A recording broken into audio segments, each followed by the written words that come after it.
and down I go. Now, the awesome thing about the System Shock 2 death mechanic is that it never takes you out of the gameplay experience. You're always, you know, I mean, there was no loading, there was no saving, there was no menu screen. I was just straight back into the game. But it cost me nanites to revive and then nanites again to heal. So there is a clear and tangible loss upon dying. That was the thing that Bioshock was missing. There was no cost associated with the death.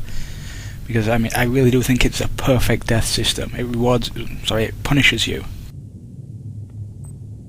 Good. You've made it into the crew sector. Now find Dr. Watt's room. It punishes you, but it just stays entirely in the gameplay. Oh, check this out, digital picture frames.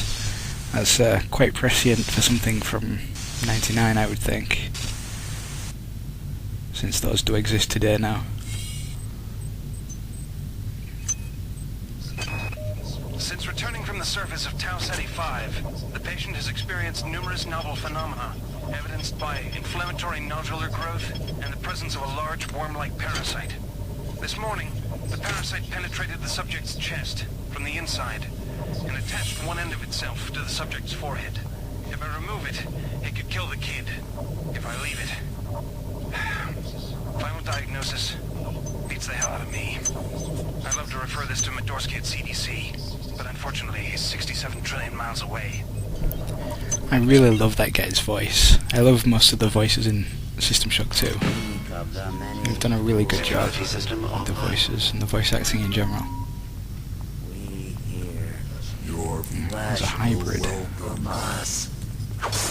You may notice they speak, like for instance he said "kill me." That strongly implies that part of the human host is still alive and is aware of what's happening, but he's unable to control its body, except for I guess its mouth or something. We have picked up a transmission from the surface of Tau Ceti 5. I've been in negotiation with Captain Diego of the Rickenbacker, and after some coercion, he's agreed to go planetside as a joint venture. Imagine, this historic mission might even become more historic. First contact. And who is there to get exclusive rights to all media, patents, and land grants? Trioptimum. Miri, I told you this would be worth it. Yeah, I love that guy's voice as well. It's cool to see non-Americans.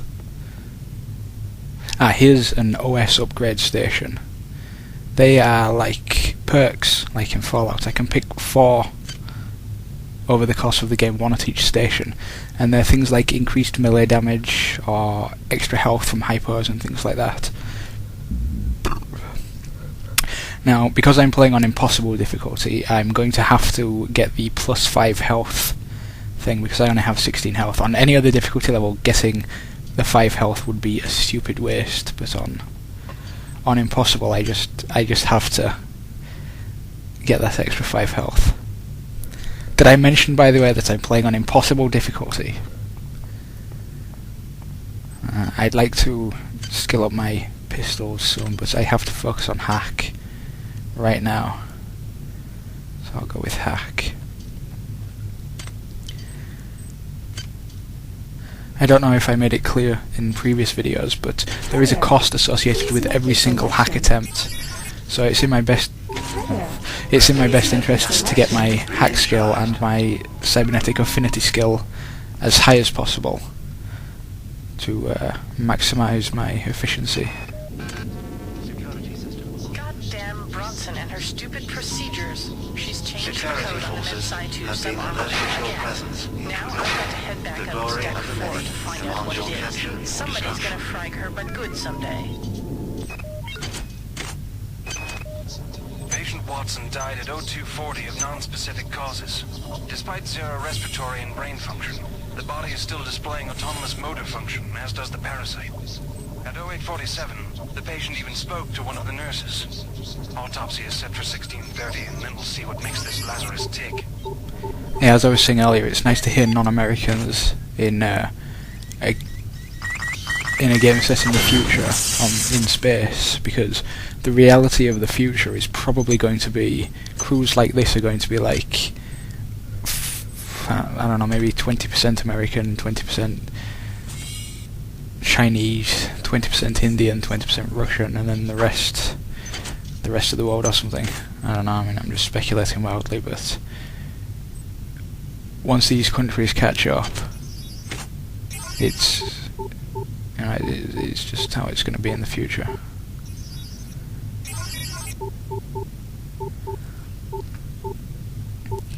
I have to make several attempts at attacking this, so it's costing me nanites. And it gets to a point where you have to ask if the number of attempts to hack justify the reward of whatever might be in the crates. Because ultimately you may spend more in nanites than the value of the actual items you're getting.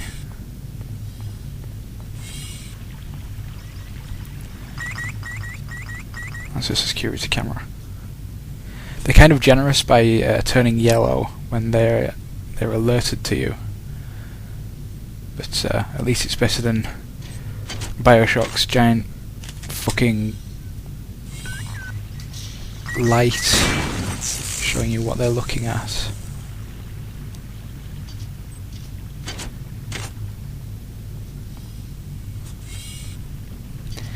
Always check rubbish bins in bathrooms. You never know what you might find. Those are annelids, those are worms. They're actually ammo for a weapon that appears later in the game. You have to collect them using vials, little jars. I was kind of lucky to not get killed by him. Now you may notice whenever I kill a shotgun hybrid, I pick up the shotgun, I unload the ammo out of it, and then I drop the shotgun. That's because there's usually one bullet in every single shotgun, but the weapon itself is pretty much useless. Now there's a pistol over here, which good, I got it.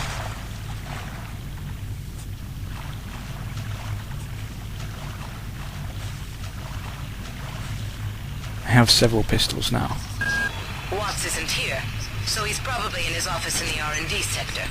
Maybe he's got a backup R&D card in here. Take a look around.